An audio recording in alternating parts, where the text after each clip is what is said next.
नमस्कार, स्वागत है आपका एबीपी गंगा में। मैं अवधेश। बुलेटिन की शुरुआत करते हैं बड़ी खबर के साथ। बड़ी खबर एटा से है, जहां पर हंसराज रघुवंशी के कार्यक्रम में हड़कंप मच गया। एटा महोत्सव में गुस्से में दर्शकों ने कुर्सियां तोड़ दी और कार्यक्रम में नेताओं की पुलिस के साथ नोकझोंक भी हो गई। आप देखिए, तस्वीरें भी आपको दिखा रहे हैं टूटी हुई कुर्सियों की। हंसराज रघुवंशी का सिर्फ 1.5 घंटे ही कार्यक्रम चला। कार्यक्रम में वीआईपी पास को लेकर हंगामा हुआ। तो एटा महोत्सव की तस्वीर हम आपको दिखा रहे हैं, जहां पर हंसराज रघुवंशी के कार्यक्रम में हड़कंप मच गया। एटा महोत्सव में गुस्से में दर्शकों ने कुर्सियां तोड़ दी।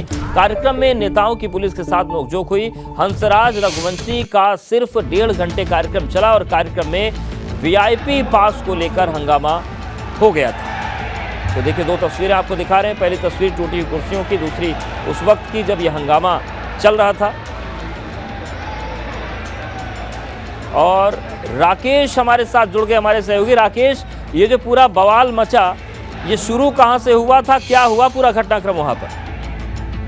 देखिए, अपडेट आपको बता दूं, ये बीती रात एटा महोत्सव में हंसराज रघुवंशी की नाइट रखी गई थी। प्रशासन ने हालांकि इंतजाम पुख्ता किए थे, लेकिन भीड़ के प्रेशर के चलते सारे इंतजाम धरे के धरे रह गए। जो वीवीआईपी पास वाले लोग थे वो बाहर खड़े देखे गए और भीड़ ने जो वीवीआईपी कुर्सियां थी उन पर कब्जा जमा लिया। इस दौरान कई नेताओं के साथ नोकझोंक हुई, कई वीवीआईपी को शर्मसार होना पड़ा और उसके बाद पुलिस को हस्तक्षेप करना पड़ा। तब जाके बमुश्किल ये नाइट चालू हुई। कई बार बीच में व्यवधान आया और इस बीच केवल 1.5 घंटे में ही हंसराज रघुवंशी मंच छोड़कर अपने बाउंसर के साथ वहां से निकल दिए।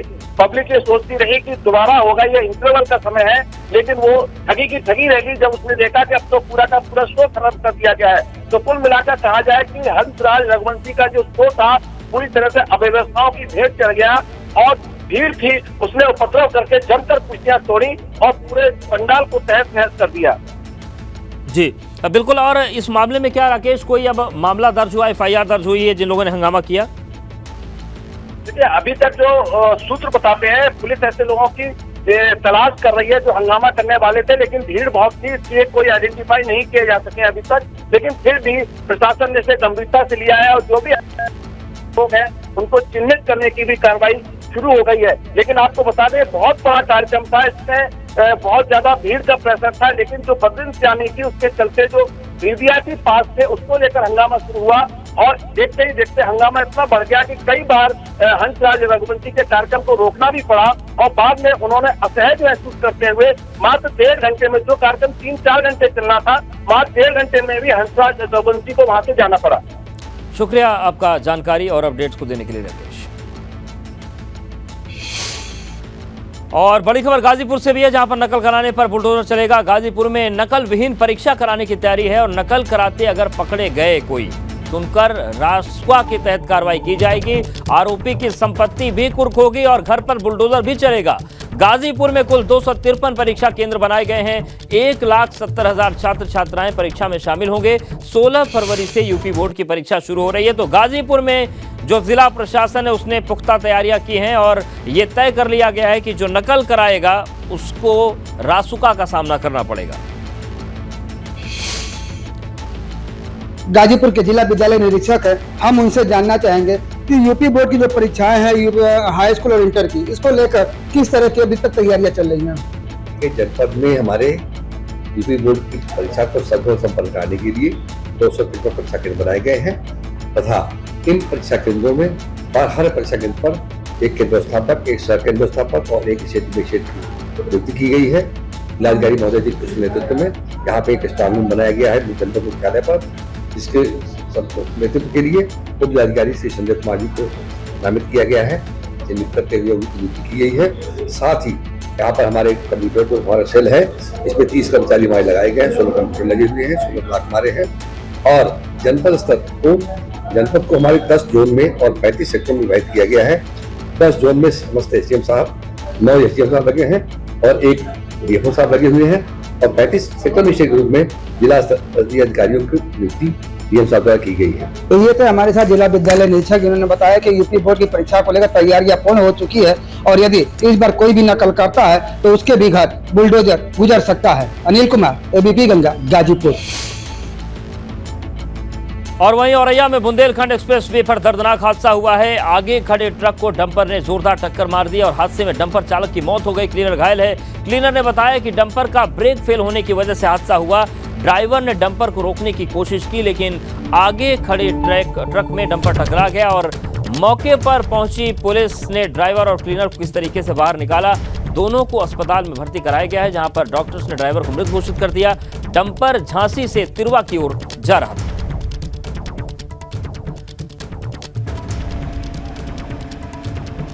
तो बुंदेलखंड एक्सप्रेसवे पर दर्दनाक हादसा हुआ है। आगे खड़े ट्रक को डंपर ने पीछे से टक्कर मार दी और इस हादसे में ड्राइवर की मौत हो गई, वहीं क्लीनर घायल है।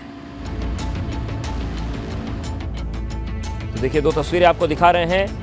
पहली तस्वीर आप देखिए, जिस तरीके से ये भयानक घटना हुई थी, क्रेन बुलाना पड़ा। वहीं दूसरी तरफ अस्पताल पहुंचाया गया ड्राइवर और क्लीनर को, लेकिन डॉक्टर्स ने ड्राइवर को मृत घोषित कर दिया।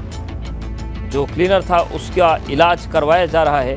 और ये टक्कर इतनी ज़ोरदार थी कि जो ट्रक का अगला हिस्सा है वो पूरी तरीके से क्षतिग्रस्त हो गया, पिचक गया और उसी में दबकर ड्राइवर की मौत हो गई। जो क्लीनर है उसे भी गंभीर चोटें आई हैं।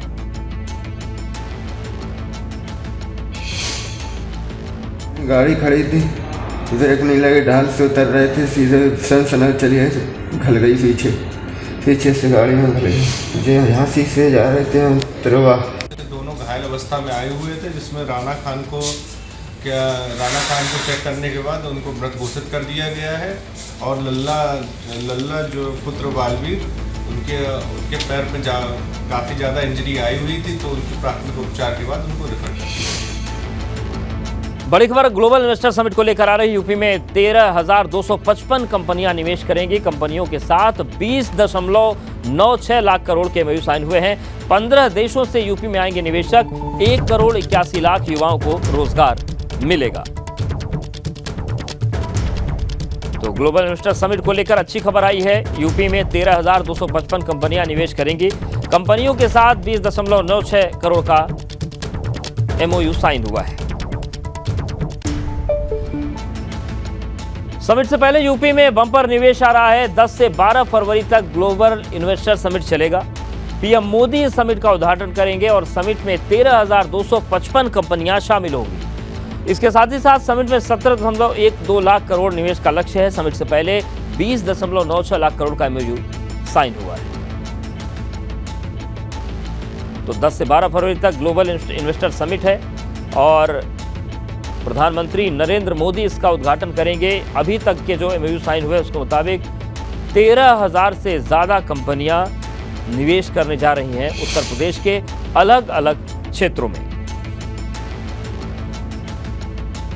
तो 20.96 लाख करोड़ के एमओयू साइन हुए हैं और यूपी में 13,255 कंपनियां निवेश के लिए इच्छुक हैं। एमओयू साइन हुआ है, लेकिन अब देखने वाली बात होगी कि कितना निवेश और कितने वक्त में ये यूपी में उतर पाता है। लेकिन फिलहाल संकेत अच्छे हैं और अच्छे इसलिए क्योंकि जब 13,255 कंपनियां या उससे ज़्यादा या कम कंपनियां निवेश करेंगी तो रोजगार के बड़े अवसर बनेंगे। उत्तर प्रदेश में रोजगार भी मिलेगा और इसके साथ ही साथ जब यहाँ पर उत्पादन होगा किसी चीज़ का या किसी भी सेवा क्षेत्र में विस्तार होगा तो उसका फायदा उत्तर प्रदेश की अर्थव्यवस्था को सीधे तौर से मिलेगा।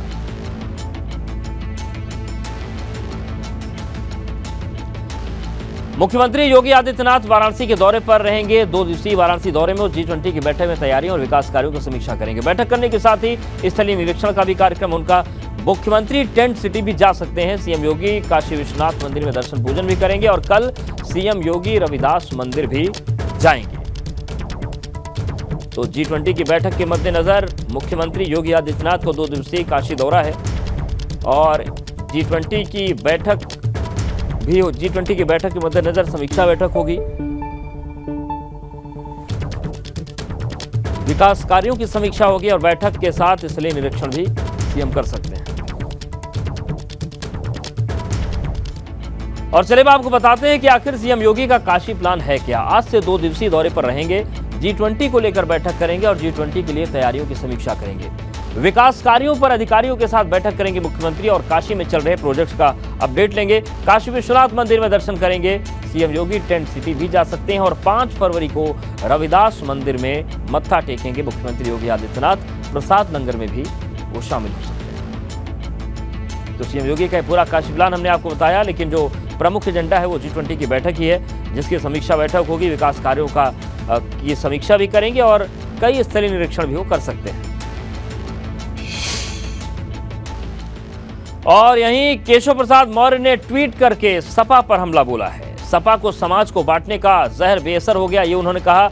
और केशव मौर्य ने यह भी लिखा कि सपा 5 एमएलसी सीटों में एक भी नहीं जीत पाई, ये उनका जहर बेअसर हुआ और गुंडों के बूते यूपी में चुनाव जीत का युग समाप्त हो चुका है। तो केशव प्रसाद मौर्य ने देखिए ट्वीट किया और उन्होंने लिखा, एमएलसी चुनाव में भाजपा की एक तरफा जीत लोगों के भरोसे की जीत है। सपा 5 एमएलसी सीटों में एक भी नहीं जीत पाई, ये डूबता जहाज है, इसका कोई भविष्य नहीं बचा।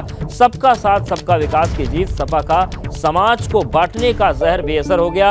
अखिलेश यादव गुंडों को बूते यूपी चुनाव में जीत का युग समाप्त। तो सीधे तौर से अखिलेश यादव पर उन्होंने निशाना साधा है। अखिलेश यादव भी डिप्टी सीएम केशव प्रसाद मौर्य पर बरसते रहते हैं सियासी तौर पर।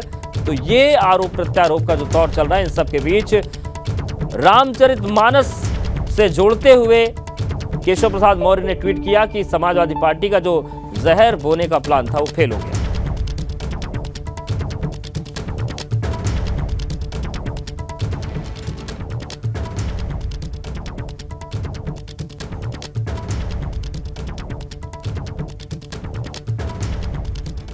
और वहीं दूसरी तरफ स्वामी प्रसाद मौर्य भी रामचरितमानस की चौपाइयों को लेकर लगातार फॉर्म में चल रहे हैं। स्वामी प्रसाद मौर्य का एक नया ट्वीट सामने आया है।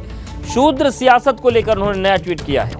स्वामी प्रसाद मौर्य लिखते हैं, कदम कदम पर जातीय अपमान की पीड़ा से व्यथित होकर डॉक्टर अंबेडकर ने कहा था कि मैं हिंदू धर्म में पैदा हुआ, ये मेरे बस में नहीं था, किंतु मैं हिंदू होकर नहीं मरूंगा, ये मेरे बस में है। फलस्वरूप सन 1956 में नागपुर दीक्षा भूमि पर 10 लाख लोगों के साथ बौद्ध धर्म उन्होंने स्वीकार कर लिया था।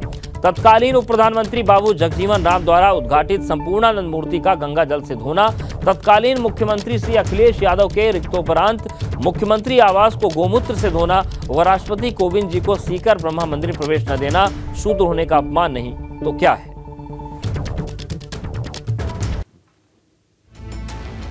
तो देखिए स्वामी प्रसाद मौर्य का ट्वीट आया है। वो लिख रहे हैं कि कदम कदम पर जातीय अपमान की पीड़ा से व्यथित होकर डॉक्टर अंबेडकर ने कहा था कि मैं हिंदू धर्म में पैदा हुआ, ये मेरे बस में नहीं था, किंतु मैं हिंदू होकर नहीं मरूंगा, ये मेरे बस में है। फलस्वरूप सन 1956 में नागपुर में दीक्षा भूमि पर 10 लाख लोगों के साथ बौद्ध धर्म स्वीकार किया।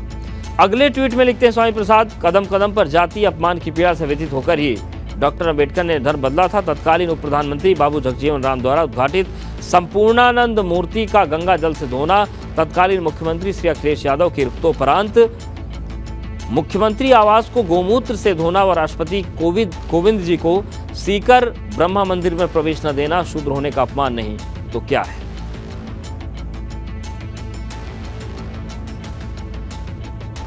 और वहीं सपा का पोस्टर वार भी लगातार चल रहा है। स्वामी प्रसाद मौर्य के समर्थन में महिला नेताओं ने पोस्टर लगा दिए हैं। लखनऊ के सपा कार्यालय के पास कई पोस्टर लग गए हैं। रामचरितमानस की पंक्तियों पर पोस्टर में विरोध हो रहा है। पोस्टर में लिखा गया है कि वर्ण व्यवस्था में क्यों ठहराए मुझे अछूत। कोई पोस्टर में जाति जनगणना की मांग कर रहा है और बड़ी संख्या में महिला नेता भी पोस्टर बनवा रही हैं और समाजवादी पार्टी के दफ्तर के बाहर ऐसे पोस्टर्स की भरमार आ गई। तो देखिए तस्वीर हम आपको दिखा रहे हैं और कहीं पर रामचरितमानस की चौपाइयाँ लिख दी गई हैं, कहीं पर जाति जनगणना की बात हो रही है और कहीं पर जो शूद्र वाली सियासत है उसको मजबूती देने की कोशिश हो रही है। लेकिन समाजवादी पार्टी के दफ्तर के बाहर ऐसे पोस्टर्स का पूरा जमावड़ा लग गया है, भरमार आ गई।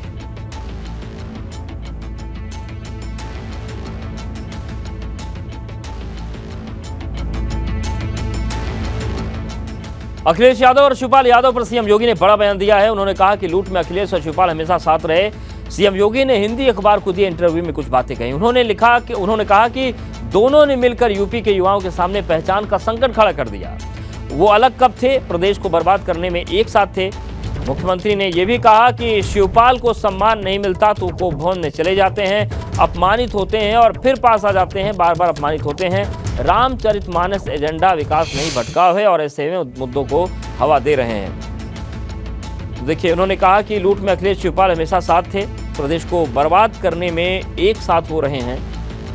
और मुख्यमंत्री ने यह भी कहा कि दोनों ने मिलकर यूपी के युवाओं के सामने पहचान का संकट खड़ा कर दिया। आगे मुख्यमंत्री बोलते हैं कि बेचारे शिवपाल को जब सम्मान नहीं मिलता तो वो भवन में चले जाते हैं, शिवपाल अपमानित होते हैं फिर पास आ जाते हैं, और जिनका एजेंडा विकास नहीं भटकाव है वो ऐसे मुद्दों को हवा दे रहे हैं। तो रामचरितमानस विवाद पर सीएम योगी ने सपा प्रमुख अखिलेश यादव और उनके चाचा शिवपाल पर तीखा हमला बोला है। उन्होंने कहा कि वो कभी अलग थे ही नहीं, उन्होंने मिलकर प्रदेश को लूटा है और प्रदेश के युवाओं के सामने इन लोगों ने पहचान का संकट मिलकर खड़ा किया है।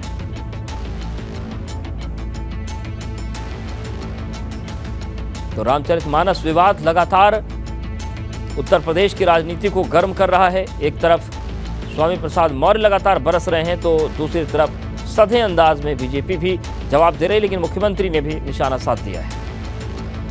समाजवादी पार्टी के राष्ट्रीय महासचिव शिवपाल सिंह यादव आज इटावा पहुंचे। इस दौरान कार्यकर्ताओं ने उनका स्वागत फूलों की सेज बिछाकर किया।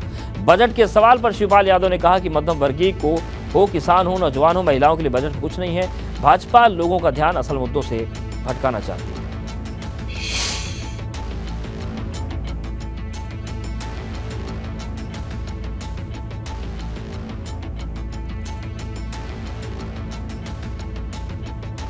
देखिए, किसानों से, नौजवानों से लेकर के महिलाओं से लेकर के किसी और मध्यम वर्ग के लोगों के लिए बजट में कुछ भी नहीं रखा गया। केवल छलावा है। मुद्दे जो भड़काना चाह रही है भारतीय जनता पार्टी, केवल देखिए भारतीय जनता पार्टी भटकाना चाह रही है अपने देश की जनता को।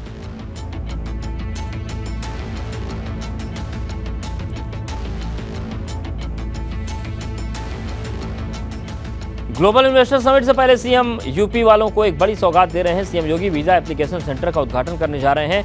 10 देशों के साथ वीजा को लेकर यूपी सरकार ने करार किया है और इसके बाद अब इन देशों का वीजा लखनऊ में मिलना शुरू हो जाएगा। इसके लिए दिल्ली नहीं जाना पड़ेगा। तो ये सौगात मिल रही है। वीजा के लिए अब दिल्ली जाने की जरूरत है, वो खत्म होगी और लखनऊ में ही 10 देशों का वीजा मिल जाएगा।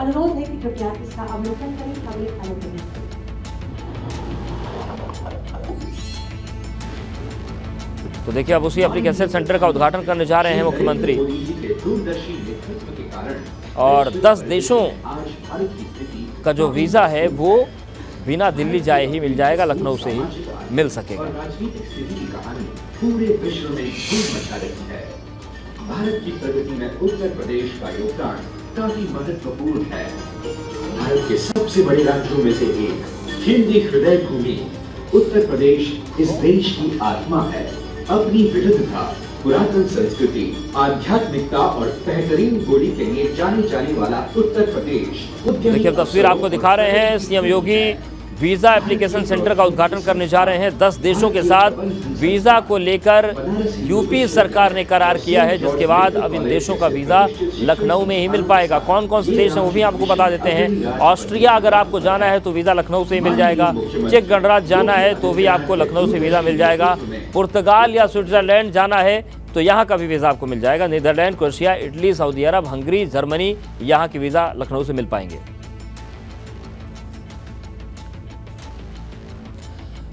तो देखिए, एप्लीकेशन सेंटर का उद्घाटन हो जा रहा है, लेकिन आपको हम देशों के नाम बता रहे थे। ऑस्ट्रिया जाना है तो आपको लखनऊ से वीजा मिल जाएगा। चेक गणराज्य जाना है तो लखनऊ से आप वीजा पा सकते हैं। पुर्तगाल और स्विट्जरलैंड के लिए भी सुविधा लखनऊ से ही मिल जाएगी आपको, अब दिल्ली जाने की जरूरत नहीं है। नीदरलैंड और क्रोएशिया का भी वीजा आपको लखनऊ से ही मिल जाएगा। इटली, सऊदी अरब भी आपको जाना है तो आपको लखनऊ से ही वीजा मिल जाएगा। हंगरी और जर्मनी, यहाँ का भी वीजा लखनऊ से मिल जाएगा। तो ये 10 देश हैं और हो सकता है आने वाले वक्त में इनकी संख्या बढ़े, लेकिन फिलहाल इन 10 देशों में जाने के लिए सुविधा मिलनी शुरू हो जाएगी। ग्लोबल इन्वेस्टर समिट से पहले यूपी वालों को तोहफा मिल रहा है। सीएम योगी वीजा एप्लीकेशन सेंटर का उद्घाटन करने जा रहे हैं। चलिए सीधे आपको प्रोग्राम में ले चलते हैं। विधायक राजेश्वर सिंह इस वक्त बोल रहे हैं। 8 million rupees properties of mafias have been attacked in Uttar Pradesh. and more than 200 dreaded criminals were liquidated under his leadership in last 6 years. This is why we are living in a safe Uttar Pradesh, the safest place in India to live. The state which is known for good governance, the state which is ranked #1 in good governance in entire India. The state under his Honorable Chief Minister's leadership in ease of doing business has risen from 14th rank to 2nd rank. As far as economy of Uttar Pradesh is concerned, it is now the 2nd largest economy in India. The state is developing, growing at an economic rate of more than 10% every year. So I welcome you all to Uttar Pradesh, a land of opportunities, a land of immense opportunities. And I am so grateful that Honorable Chief Minister, again I say, has granted time to come for this event. And we are